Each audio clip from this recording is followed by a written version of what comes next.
We're talking today to award-winning Black gay dating coach, Amari Ice. Amari Ice, how are you? I am delightful, and it's a pleasure to be here, friend. How are you? You were one of the first Black gay dating coaches. You've been on the scene for quite a while. Tell us a little bit about your expertise. Well, according to the Global Love Institute, I'm the first Black gay certified matchmaker and science-based dating coach in the entire world. I've won, as you mentioned, a lot of awards. This year, I was voted one of the top 10 LGBTQ matchmakers and the best for Black gay men. Also, one of the top 10 gay dating coaches. I'm a number one best-selling author. My first book is called Lasting Love at Last, The Gay Guide to Attracting the Relationship of Your Dreams, which you can find in all major bookstores, including your local Amazon. What else? Yeah, I've been in business about 7 years, and what I do primarily is help singles develop their dating skills and find love. And for people who want to get in contact with you really quick, where should they visit? In terms of social media, easiest place to find me is Instagram at Prince Amari, PrinceAmari. You can also visit my website, amarimeanslove.com. Any of the things I have out, books, videos, my YouTube channel, just Google me. Stuff will come up. So yeah, I do a lot of media stuff. So literally you could just Google Amari Ice and things will come up. What are some of the biggest challenges when it comes to Black gay men in love that you've experienced coaching Black gay men? Our culture really conditions us to believe that love is supposed to be this fairy tale experience that randomly finds us if we're lucky, if it's in the cards, if it's in the stars. And while love is definitely magical, it's not a fairy tale, right? So the number one reason anybody is single is because they're trying to have a level 25 relationship with level three dating skills. Okay, what does that mean? Yeah, so here's how you can think about it. So that level 25 relationship is kind of like our unrealistic expectation that no one's real relationship ever measures up to. They're really about 10 to 12 dating skill levels, and you only need to be around a level 7 to have the confidence and competence of an effective dater. And so if we simultaneously have unrealistic expectations, that level 25, and the skills we have, level 3, don't even aren't even developed enough to handle what is realistic, it's no surprise why we tend to struggle in relationships. So again, the number one reason anybody is single is because they're trying to have a level 25 relationship with level 3 dating skills. So that's the first thing. The second is in terms of our emotional maturity, emotional management skills, like it's baggage. We are 200 to 300% less likely to find love again if we're still connected emotionally, either positively or negatively to past partners. And so usually when we think of baggage, it's negative baggage, like somebody did us wrong, a partner cheated, something like that. So we're very familiar with negative baggage, but positive baggage is also a thing. And this is when, say, you were in a relationship, it was going great, but your partner passed away, or you did something that ended the relationship. And so your ex is the one that got away, for example, right? Positive baggage is when we put a past partner on a pedestal and no one new ever measures up. We don't give anybody else the chance because we are still connected and pining or holding a torch or a flame for someone that we used to be with. So those are the two primary things. The third is around our confidence, right? If we don't know what we're doing, our skills aren't, at lasting love levels, we tend to struggle. So we won't take the risks, take the chances, take the opportunities that are necessary to meet people, right? And then finally, time and space. We will meet people who were at a distance, who live long distance from us, and we don't really get the time or the opportunity to build deeper connections. And that is often a function of our own emotional unavailability. So we tend to choose people who have built in obstacles or walls to connection when we are still struggling with connection ourselves in some way. So those are the four things. So our skills, our emotional connection and past partners, the baggage, our confidence, and then the distance that we experience. That's often a function of emotional distance. And let's get into level 25 and level 3. When you say people looking for level 25 and those are unrealistic expectations with level 3 skills, can you elaborate on that further? when we are in a relationship, the number one reason a relationship is going to fail is not infidelity or money. It's the frustration we experience as a result of our unmet, often unrealistic expectations, right? Mm. And so when we think about the skills we have to develop, one of those primary skills is the ability to set realistic expectations because our satisfaction in a relationship is 100% based on our expectations, not based on reality. So the difference between our expectations and reality is how much disappointment we experience. So if the expectation matches reality, we're going to be satisfied. We're not going to have a lot of disappointment. We're not going to have a lot of discomfort. We're not going to keep looking for someone else because we know that what we want is realistic and the person that we are with can meet those realistic expectations. But if the expectation isn't realistic, then no real person can meet an unrealistic expectation sustainably. So while in the short term, we might, bend ourselves to try to make it work, it's not sustainably long term or sustainable long term to bend ourselves to meet an unrealistic expectation. And so that is one of the primary skills, but other skills include things like uh, managing our own emotions. Do we Yeah. even, especially as men, like when you think about the way we're socialized, right? A lot of men get taught from the time we're little not to honor our own emotions, right? We can't be afraid. We can't be sad. The only emotion that tends to get validated in men, the only uncomfortable emotion anyway, is anger. We can be mad, we can fight. And so a Yeah. lot of times when we're really sad or when we're really afraid, we choose to be angry instead as a way to like subvert those feelings because anger is validated. And if we're looking for a healthy emotional relationship and emotional connection is the foundation of that relationship, but we don't have a healthy emotional connection with ourselves, how can we have a healthy relationship with our partners? The emotional math ain't math thing. And with our partners and the expectations, those level 25 expectations. Yes, Okay. absolutely. So if we don't know how to manage, validate, honor our own emotions, we don't know how to do that with the partner either. And so then when we talk about getting our needs met, because every single one of our uncomfortable emotions tells us about a specific unmet need we have, which is interesting when you put this in context. So as men, if we are not aware of our emotions, if we don't honor and validate our emotions, if we don't know how to communicate and identify our emotions, we also can't get our needs met.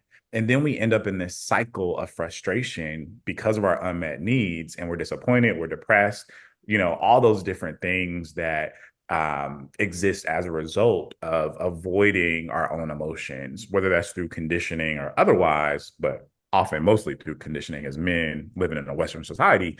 So if we don't know how to do that, we're at a loss in so many arenas in our lives, not even just relationships, but anytime we need to get our needs met, if we're not emotionally in touch with ourselves, we can't do it, at least not intentionally. What is your advice for the men who have been taught that to have to explore or unpack or sit with emotions is a weak thing, or even simply to feel that's a weak thing? What is your advice, and also how does that impact the way that we interact with each other in our relationships? The belief that emotions are bad, that they make us weak, that's all actually untrue. That's a lie. Your emotions are more like the lights on your car dashboard. The check engine light is one particular emotion. The you need gas light is another one, right? Like each of those lights is just a signal that tells us what the car needs right now. And that's exactly what our emotions do. So if you keep ignoring that check engine light, if you keep ignoring that, low gasoline light, like what's going to happen? You're going to run out of gas. The car's not going to be able to move. The engine's going to give out, whatever the case may be. And the same is true with our emotions. So the first thing we have to do is accept the truth that all emotions are actually good. They might feel uncomfortable, but they're good in that they tell us what we need. If we don't have that information, we can't get those needs met. The second thing is because we don't get that education or that experience practicing and dealing with our emotions as kids in the way that we condition women to do, we don't automatically have that knowledge or those skills when we turn 18 and become adults, right? So as men, we have to more intentionally seek out ways to learn those skills, which means we need to go to therapy. We need to work with dating coaches. We need to do something, whether it's read books, go to workshops. We have to intentionally seek out ways to develop those skills for ourselves because we missed a whole childhood of practice and understanding, right? And so it's not our fault that we grew up in the family that we did or in the culture that we did. But if as adults we're not getting the results that we want and we still choose not to put in any work to develop the skills to have those results, then what happens now is our fault and or our responsibility, right? So we have to take personal responsibility for our outcomes or else we don't get them. And again, the number one reason people are single is not because we're not meeting great partners or compatible people. Bay Buffet is in the palm of your hands. We all have access to dating apps. Easiest way to meet people, right? Yeah. Meeting people all the time. The problem is not a lack of suitable partners. The problem is ineffective dating skills. It's not a supply chain issue. It's a skill development issue, and anybody can develop the skills. So you talk about meeting people, and of course, a lot of us meet people. One experience that I see a lot of people talk about, and I'm pretty sure you probably hear about this too, is people will meet people that they like, but maybe the person doesn't like them the same way. And there's this, you kind of mentioned it a second ago when you talked about obstacles. So how should we navigate that? Yeah. So dating is a numbers game, which we've probably heard people say, but we don't ever really define what those numbers are, right? So if we take a dating app, say Tinder, which happens to be my favorite dating app to recommend to people, and I'll tell you why. Sure, there are people on Tinder who are just looking for hookups and not necessarily looking for love, but that's true anywhere you go, right? People are going to be people wherever there are people. The thing about Tinder specifically is the way it's set up is you can predict your outcomes based on the numbers. So about 1% of the profiles you see are going to be matches, right? So 10% of the people you see you'll like and swipe right on, but only 10% of those people will swipe right on you. Okay. So about 1% of the people you see are going to be matches. Out of all the matches you have, around 10% of those are going to lead to a date. Right. And so we're talking about quality dates with people who have similar interests, similar goals, and things. But the numbers being what they are only going to be that way if you know what you're doing. And so a lot of times people are like, oh, I hate dating apps. Dating apps are trash. When in reality, the app is just a tool, like a butter knife. You can use it to slather some jelly on a piece of bread. You can use it to unlock a door. You can use it to accidentally poke your eye out, right? The tool is not the problem, but do we know how to use the tool effectively, right? And so with dating apps, if you know how to use them effectively, the numbers are going to be very predictable. And so we're not looking for 100% of the people we see to like us back. We're only looking for one person to be in a relationship, provided we're talking about the desire for a monogamous relationship, right? So this goes back to those unrealistic expectations. If I only need one person to be right for me, of course I need there to be a lot of no's, either on my side or on their sides to filter them out. But if we see the no's as a problem, then we get discouraged when really the no's are the pathway to the yes. Sometimes people will find, especially with, you see this in our community a lot, somebody will find somebody and they go, oh, but his dick is not big enough. His ass ain't fat enough. He don't got enough swag. He don't make enough money. He got roommates, whatever. So what about that? Are those things unrealistic, or how do we navigate those sort of things? So when we think about what makes someone compatible, right, there are five crucial components of compatibility. The first is having similar mindset values, right? So if you think about this in terms of being on the street, right, a road, a pathway, your values are what create the road your life is on. Whereas Yeah. your interests are like common ground, but your values pave a common path.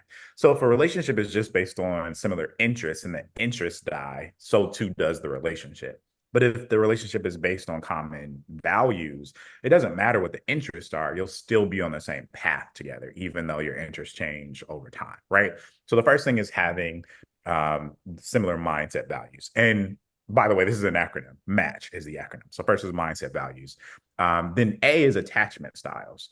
So Mm. this is the way that we form connections and relationships with people. And it's based on the relationships we have with our childhood caretakers growing up, right?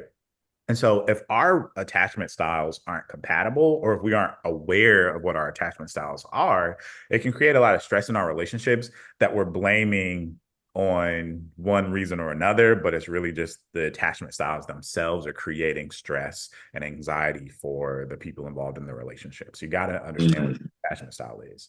T is temperamental synergy. So, in other words, your temperaments, your personality types, you have to be able to understand and respect each other's personality. So, you don't have to have the same personality type. You can technically have a healthy relationship with anyone of any personality type, but that also requires maturity. So, having synergy in your personality types makes things easier, right?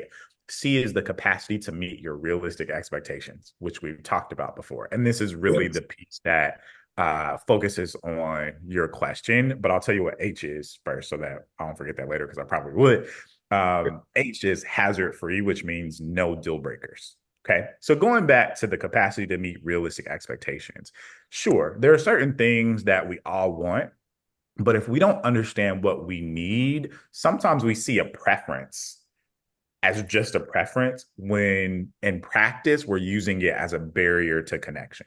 So in other words, I'll use this with fruit first, and then I'll use it with the traits that you mentioned. If you prefer apples over oranges, right? If you have both, you're going to choose the apple. But if there is no apple, you'll eat the orange. That's a preference. What we often do in dating is say, oh, I prefer apples over oranges, but there aren't any apples, but I'm still not going to take the orange. Okay. Mhm. That's not a preference. That's a deal breaker. Okay.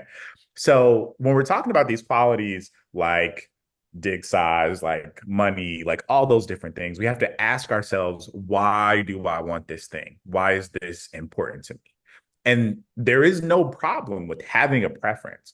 What we need to understand, though, is the priority of this particular thing in terms of our happiness. Because the five things I told you are the things that actually make a relationship work and work well long term, right? So, dick size specifically is not a function of long term relationship satisfaction. But I don't know. I got a couple friends who would disagree. well, here's what I mean. In terms of the science, that on its own does not correlate with satisfaction, but your expectation of what it's supposed to be is going to correlate with your satisfaction. Because again, our expectations determine our level of satisfaction or not. So the other thing we see is we are often more physically focused the younger we are, right? Yeah. So we often use physical qualities as surrogates for the internal qualities, which are the things I mentioned in that acronym, right? So height, for example, when we say we want someone tall, what we're often really saying is I want to feel safe and protected, and we assume that if someone's taller than me, I'm going to feel safe with them. But if you Oh, know that what you're really looking for is safety, and you look for that quality in a person, height becomes irrelevant, right? For example, I was in a long-term relationship with someone who was shorter than me, but I felt very safe. He was a Marine, he was a wrestler, like always safe, right? So if you know what the quality is that that physical trait is pointing to for you, because it's still different for everybody, then it's easier to find the quality regardless of the physicality. Now, when it comes to penis size, like you were saying, this it's the same question. What exactly am I looking for, right? Am I looking for connection? Am I looking for a certain feeling, right? Like when you look at the building blocks of what is under that for you, then you can determine if this is something I can get as a quality from someone, or if it's like, nah, I need this or else. And often when a physical quality is an or else thing, we're setting ourselves up for failure. ooh. Often, not always. So, and here's the point. If a person has all five of the other things, right, that we mentioned, and the only thing missing is the dick size, you are sabotaging your happiness. However, if all the other stuff isn't there and this isn't there any either, then it doesn't matter, right? Okay, cool. So it's like, is this the cherry on top for you, or is this the point? If the point is dick size, maybe you're not looking for a relationship. You're looking For for sex story. Right, exactly. And that's fine, but just be honest about what it is you're looking for. Because when we think about sex, what we know is sex is always better when we feel safe and connected to a person, regardless of the equipment, right? You can have the biggest thing or the smallest thing or any size or whatever. Our experience of that is based on the connection we have with the person. Two, no matter what the equipment is given, you still have to teach people how to love you, right? Because nobody is you and does things the exact way you want them to. Every once in a while, you meet somebody, it's like, dang, I didn't have to tell them or teach them anything about this particular part, and it worked. But that's usually in that one area. That's not going to be true in every single other area. So the question we have to ask ourselves is, what are the things I'm willing to negotiate? What are my lines in the sand versus my lines in the concrete? And is this really a concrete line, or am I creating obstacles for myself? And so the other thing is, when we look at the data and the statistics, sometimes we want something that is so rare and we are using that thing as the end all be all. And then also we're setting ourselves up for failure. So for example, only about, I think it's like 10 or 15% of people are 6 foot tall or taller, right? And so if that's the case, 85%, and don't quote me on that exact number, somewhere around there. I forget the exact, if it's 6 foot or 6'1". But and regardless, 85% of people are shorter than that, right? So if you're saying, oh, I need somebody who's that tall, okay, cool. But then when we look at penis size, right? There's a similar number around like less than 10% who are like 8 inches or taller or longer, whatever, right? And so if you want someone who is really tall and really long, that's an even smaller percentage of people, right? And these are just physical qualities. And then when we're talking about income, only about 20% of people make 6 figures or more. You also want that.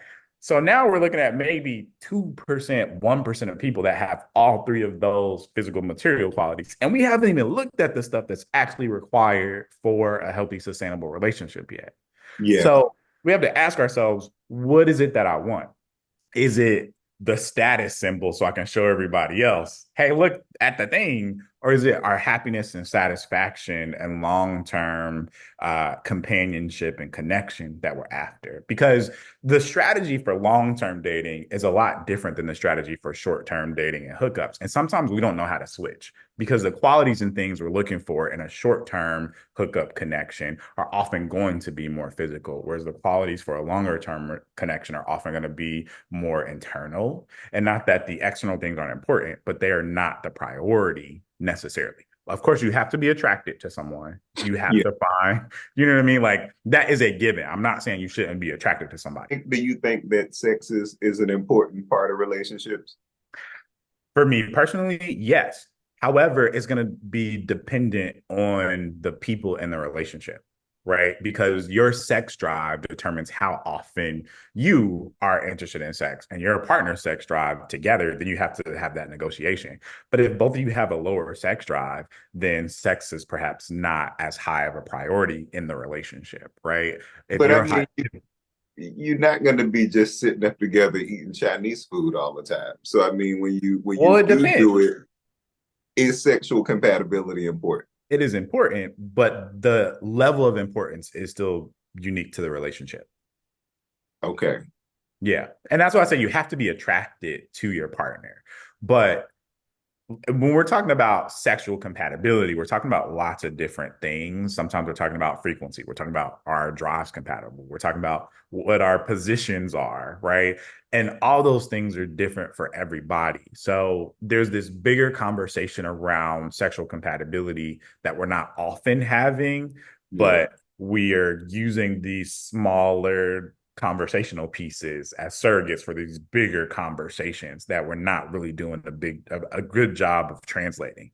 Because again, whether we're talking about length, width, girth, frequency, or whatever, we can't talk about sexual dynamics without talking about power dynamics. And we can't talk about power dynamics without talking about conditioning. Because when you want someone who's more dominant or more submissive, we're talking about power. And that power dynamic is a function of how we grew up, what we were used to, whether or not we felt like we had enough power in and of ourselves and enough agency to make our own decisions, or if we felt powerless.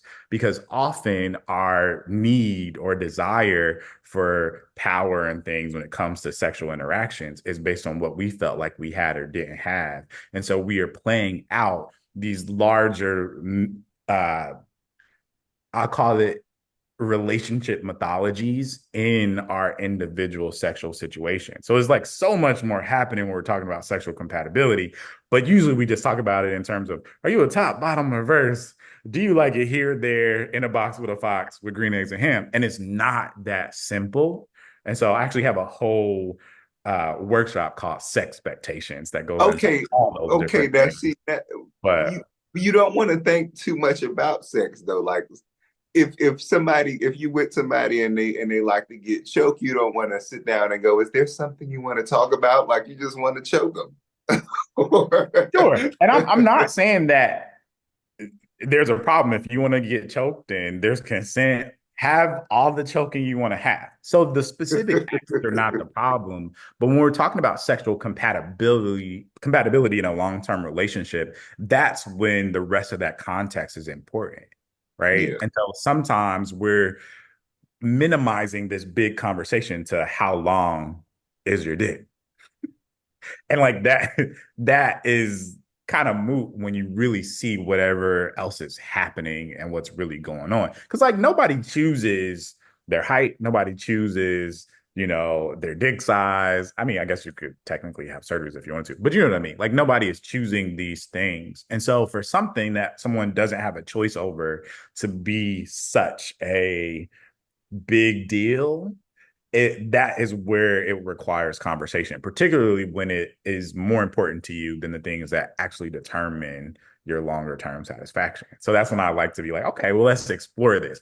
But on the whole, if we're just talking about hooking up, whatever size you want, whatever color, whatever, okay, fine. Get your life, go to the grocery store, also known as the hookup apps, do whatever it is you're going to do. But even on that level, we will have much more satisfying experiences when we really understand what we're doing, how it works, why it works or not. Because a lot of times things aren't going the way we want them to, and we don't realize it is a function of us and what we're doing, what we believe, what we expect that is determining the outcomes and not reality itself necessarily.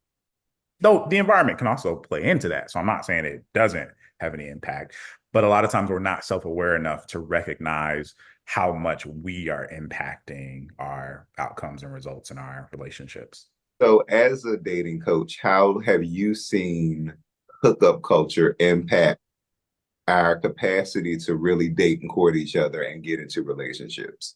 What we are often doing is using sex as a surrogate for love, right? That's what a lot of people are looking for, particularly when we're talking about hookup stuff, which is why, on the whole, many people, even though they're hooking up, and this is not everybody, but many people who are in hookup situations are not satisfied with those situations because they really want someone who is in their life consistently, right?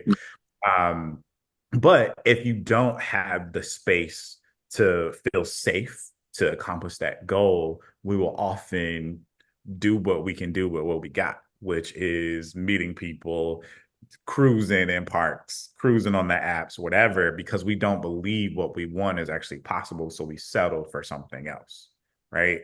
So if all we want is a hookup and we are satisfied with that, cool. But when we don't have the space and the opportunity to have what we want, that's when hookups lead to disappointment. And so going back to your question specifically, the more we are accepted socially, the more you see relationships thrive. That doesn't mean that people aren't still going to hook up, but there's less of the drama, the baggage, the trauma associated with hooking up when we're doing it from a place of I'm just having fun versus I'm afraid, I'm scared, I'm lonely, and I'm doing this as a way to get needs met that I don't feel like I can get met directly. So we just, again, have to ask ourselves, what is our real outcome here?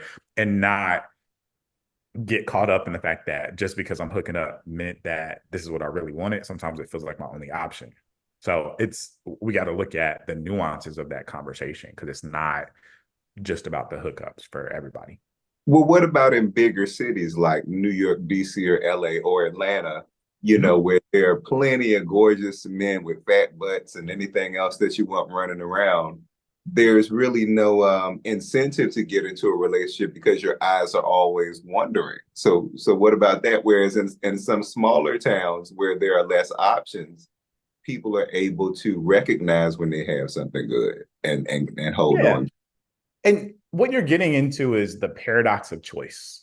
And Yeah. this is when we are not experts in something, when we don't know what we're doing, more choices makes us less effective. More options makes us less effective at making choices that are good for us because we get overwhelmed by the information, we get overwhelmed by the options, and then we tend to make all the different criteria equal. And this is what I was saying before, where we're like, "Ooh, dick size versus the qualities that make a relationship last, I'm going for dick size." And it's like, that doesn't make sense when the outcome is a long-term relationship, if that is the outcome, right?